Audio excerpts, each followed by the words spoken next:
महिलाओं ने सिंधिया जी को रोका, नीचे उतरो नीचे उतरो नीचे उतरो, नहीं उतरे वे। इनने कहा माफ करना, मैं 5 साल काम नहीं कर पाया, आगे से काम करूंगा, और आगे कहकर चले गए। तो जनता को सामना करने का हिम्मत नहीं है। हमारा नेता ऐसा हो जो हमारा जनप्रतिनिधि है, हमें मालिक नहीं चुनना, हमें हमारा सेवक चुनना है, हमारा प्रतिनिधि चुनना है। और सिंधिया जी को चुनकर हमने पिछले 20 सालों में देख लिया, हम अंततः मालिक ही चुनते हैं। लोकतंत्र में वोट डालकर हम मालिक नहीं, नौकर चुनते हैं। जन बनवाएंगे, यहाँ बनवाएंगे, जगनपुर में बनवा रहे हैं, यहाँ बनवा रहे हैं, वहां बनवा रहे हैं। इस स्टेडियम को तो खुर्द-बुर्द कर दिया। मेडिकल कॉलेज हर साल कहते हैं बनवाएंगे। नेता क्या होता है, यहाँ पर रोजगार के साधन क्या उन्होंने उत्पन्न किए हैं। ये बार बार बात करते हैं दिग्विजय सिंह की। दिग्विजय सिंह जी ने NFL गैल बनाकर वहां के लोगों को, गुना के लोगों को रोजगार दिया। इनने कोई भी ऐसा संस्थान बता दो जो एक कॉलेज वापस बना के खोला था, वो जूतों की फैक्ट्री का कॉलेज, उसमें बच्चे तक पढ़ने नहीं आते। इनने वो स्पाइस पार्क बना के कुछ खोला था, व्यापारियों के लिए खोला है, सारे व्यापारियों को वहां पे मिला। बताइए आपके और हमारे घर के कोई एक भी बच्चा वहां पे काम कर रहा हो तो इस तरह से जो भी कोई काम, हमारे यहाँ पर रोजगार का अभाव है, शिक्षा का अभाव है, चिकित्सा का अभाव है। अभी भारतीय जनता पार्टी के 2 हमारे साथी अपनी एक एक्सीडेंट में काल के हाल में समा गए। क्यों समा गए? क्यों उनको भोपाल और इंदौर रेफर करना पड़ा? भारतीय जनता पार्टी के ही कार्यकर्ताओं को, नेताओं को गुना में इलाज नहीं मिल रहा, इलाज के अभाव में मर रहे हैं।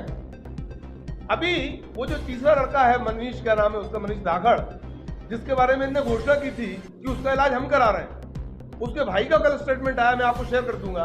उसने कहा हमें 5 पैसे नहीं दिए सिंधिया जी ने, हम अपने पास की जेब से अपने मकानों को गिरवी रखकर इलाज करा रहे हैं। तो इस तरह से कुछ भी कहते हैं ना, सिंधिया जी की बात किसी ने नहीं मानी।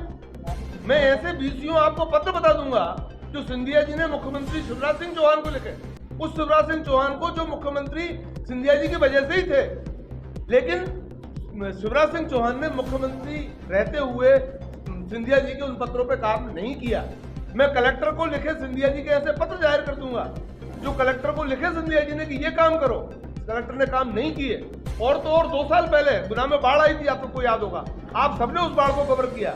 सिंधिया जी ने उस बाढ़ से प्रभावित लोगों का के पीठ पर हाथ फेरने के लिए मौके का मुआयना किया। वहीं पर खड़े होकर कलेक्टर और CMO नगर पालिका अध्यक्ष उस समय गुप्ता बन गए थे, इनको निर्देश दिया कि गुनिया नदी की सफाई करो, इसका प्रोजेक्ट बनाओ। झाड़ू नहीं लगी 2 साल में, तो CMO तो नहीं सुनता सिंधिया जी। तो इस तरह के हालात हमारे यहाँ कर, पिछले बार के सांसद चिल्लाते ही रह गए कि मेरे को काम नहीं करने दिया। अभी परसों एक वीडियो क्लिप आप पर भी आई होगी, बमोरी के कुछ लोग, कुछ महिलाओं ने सिंधिया जी को रोका, नीचे उतरो नीचे उतरो नीचे उतरो, नहीं उतरे वे। इनने कहा माफ करना, मैं 5 साल काम नहीं कर पाया, आगे से काम करूंगा, और आगे कहकर चले गए। तो जनता को सामना करने का हिम्मत नहीं है। हमारा नेता ऐसा हो जो हमारा जनप्रतिनिधि है, हमें मालिक नहीं चुनना, हमें हमारा सेवक चुनना है, हमारा प्रतिनिधि चुनना है। और सिंधिया जी को चुनकर हमने पिछले 20 सालों में देख लिया, हम अंततः मालिक ही चुनते हैं। लोकतंत्र में वोट डालकर हम मालिक नहीं, नौकर चुनते हैं। साथियों नमस्कार। ये 18वीं लोकसभा के चुनाव हो रहे हैं और ये पहली बार है जब संयुक्त राष्ट्र संघ के महासचिव का एक बयान आया है, इसमें कहा गया है कि भारत के अंदर जनता के नागरिक और राजनीतिक अधिकार खतरे में हैं और इसलिए जहां पर होने वाले चुनावों की निष्पक्षता संदेह के घेरे में है। संयुक्त राष्ट्र संघ के महासचिव से पहले 2 बड़े देश अमेरिका और जर्मनी भी इस प्रकार की टिप्पणी कर चुके हैं कि जहां पर जनता के जो नागरिक और जनतांत्रिक अधिकार हैं वो खतरे में हैं और इस दृष्टि से जो चुनाव निष्पक्षता चुनावों की संदेह के घेरे में आती है। तो ये पहली बार है आज़ादी के बाद जब हमारे देश के अंदर चुनाव हो रहे हैं और अंतर्राष्ट्रीय समुदाय उसे संदेह के नज़रों के साथ देख रहा है। प्रश्न ये है कि ये संदेह क्यों पैदा हुआ है। इसके बारे में हमारे साथी ने बताया मैं उसको दोहराना नहीं चाहता। मैं ये निवेदन करना चाहता हूँ कि इस लोकसभा चुनाव की समीक्षा तैयारियों के सिलसिले में हमारे 2 चुनाव आयुक्त, उस समय तीसरा पद रिक्त था, बंगाल के दौरे पर जाते हैं। अगले दिन उनकी प्रेस कॉन्फ्रेंस निर्धारित होती है, लेकिन एक चुनाव आयुक्त अशोक लहासा साहब अचानक अपना दौरा छोड़कर दिल्ली आते हैं और दिल्ली आकर इस्तीफ़ा दे देते हैं कि मैं स्वास्थ्य कारणों से इस्तीफ़ा दे रहा हूं, अपने पद की जिम्मेदारी नहीं निभा पा रहा। दरअसल ये देश जानना चाहता है कि उन पर कौन सा दबाव था। कुछ दबाव हम जानते हैं। 2019 के जब लोकसभा के चुनाव हुए थे, उन चुनावों में हमारी पार्टी की ओर से भी और दूसरी विपक्षी पार्टियों की ओर से भी जिस प्रकार प्रधानमंत्री अभी आदर्श चुनाव आचार संहिता का उल्लंघन कर रहे हैं, 2019 में भी आपको याद होगा कि उन्होंने बहुत सारी ऐसी टिप्पणियां की थी जिससे आदर्श चुनाव आचार संहिता का उल्लंघन हुआ था। उसके खिलाफ जो हमारी पार्टी की ओर से और दूसरी विपक्षी पार्टियों की ओर से शिकायतें की गई हैं कि ये वर्तमान में इंडिया गठबंधन क्यों आवश्यक है।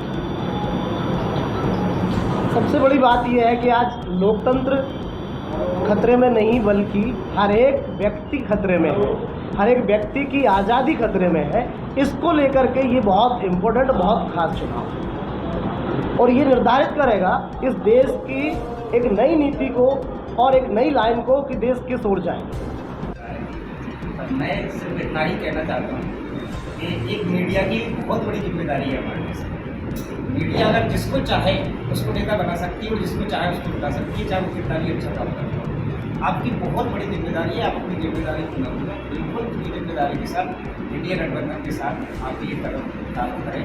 हमें आपको बहुत ज़्यादा जरूरत पड़ेगी। इंडिया गठबंधन के साथ हैं और राष्ट्रवादी पार्टी कांग्रेस के साथ सभी लोग इंडिया गठबंधन में साथ दे रहे हैं। और ये चुनाव कुछ इस तरीके से है कि भारतीय जनता पार्टी की विचारधाराएं, हम लोगों की विचारधाराएं, शिवसेना की विचारधाराएं हैं, ये नहीं कहते, पर ये चुनाव संविधान बचाने के लिए इंडिया गठबंधन एकत्रित हुआ है। पत्रकार साथी, जैसा कि आप जानते हैं, राष्ट्रीय स्तर पर तानाशाही चरम पर है। मोदी जी की सरकार, मोदी जी के पूरे देश भर के नेता मुख्यमंत्री दिल्ली जैसी छोटी सी सरकार को माननीय मुख्यमंत्री केजरीवाल ने वहाँ तीसरी बार सरकार बनाई। उनसे जब वो नहीं जीत पा रहे हैं, पंजाब में सरकार बनाई तो उन्होंने षड्यंत्र पूर्वक केजरीवाल की गिरफ्तारी का फरमान जारी कर दिया। इंडिया गठबंधन एक समन्वय समिति का गठन हुआ है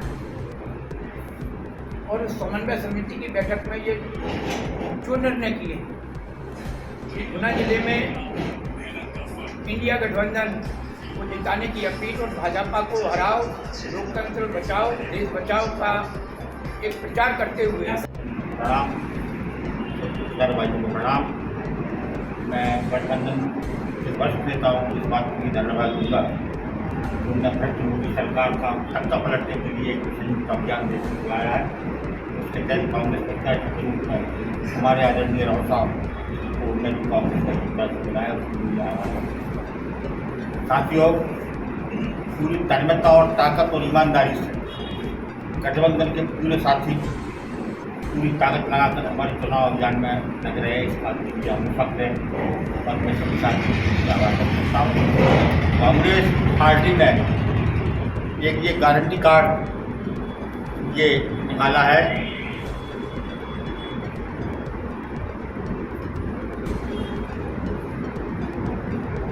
और 1 लाख रुपए वेतन हर शिक्षित युवा की पहली नौकरी पक्की, हर साल में हर गरीब महिला को नारी न्याय, कर्ज माफी और MSP की कानून गारंटी, स्वामीनाथन फार्मूले वाली किसान न्याय, 400 रुपये प्रतिदिन कम से कम मजदूरी, मनरेगा में भी श्रमिक न्याय, 5वां गिनती करो, सामाजिक व आर्थिक समानता के लिए हर व्यक्ति को की गिनती हिस्सेदारी न्याय। आप इस बात के लिए दुर्भाग्य देखिए इस बार इस चुनाव में कि मध्य प्रदेश में आदरणीय एक अलग सेल बनाया भारतीय जनता पार्टी। इस बात का सेल कि दूसरी पार्टियों के जितने भी नेता और लोग हैं उनको पूरी ताकत और दबाव से भाजपा में भर्ती करा। अमित शाह ने एक मीटिंग में कहा ग्वालियर में कि पूरे बूथों पे आदमी नहीं रहने चाहिए, पूरी ताकत से कांग्रेस की अन्य पार्टी के लोग मिले उनको भाजपा में भर्ती करो। उन्नाव में इस ऑपरेशन को बूथ बूथ जाने आया है तुलसी सिलावट इंदौर से। कांग्रेस के कल हमारे राजकुमार सिंह जी, रघुवंश जी पगारा वगैरह ये जो लोग थे उनको पूरी ताकत और दबाव से बहुत जबरदस्ती उनके घरों में जाके गमछे पहना और जेब में गमछे रखे हुए हैं उनके। अगर वो शमशान में भी जा रहे हैं तो उनकी जेबों में गमछे को उनका बस नहीं चले वहाँ डाल कर लोगों में।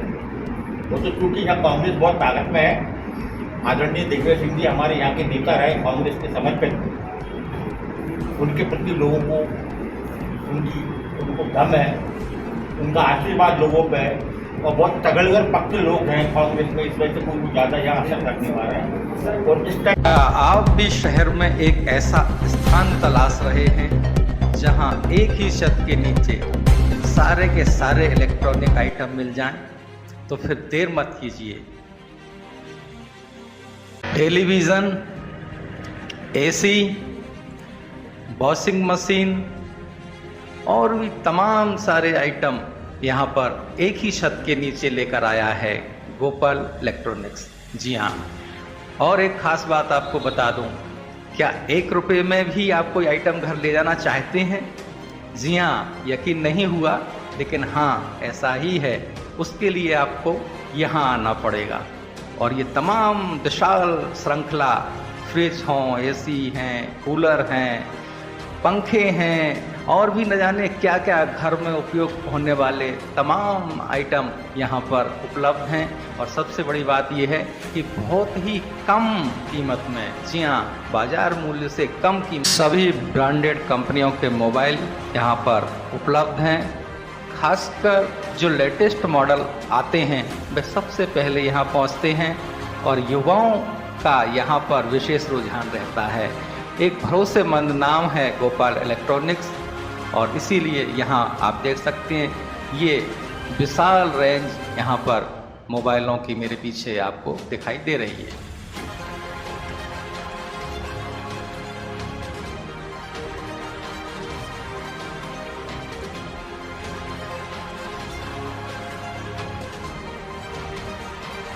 गर्मी का सीजन है और कूलरों की डिमांड बढ़ गई है। ये कूलर गोपाल इलेक्ट्रॉनिक्स पर आपको मिल जाएंगे। हर प्रकार के, हर ब्रांड के, हर कंपनी के कूलर यहाँ मौजूद हैं।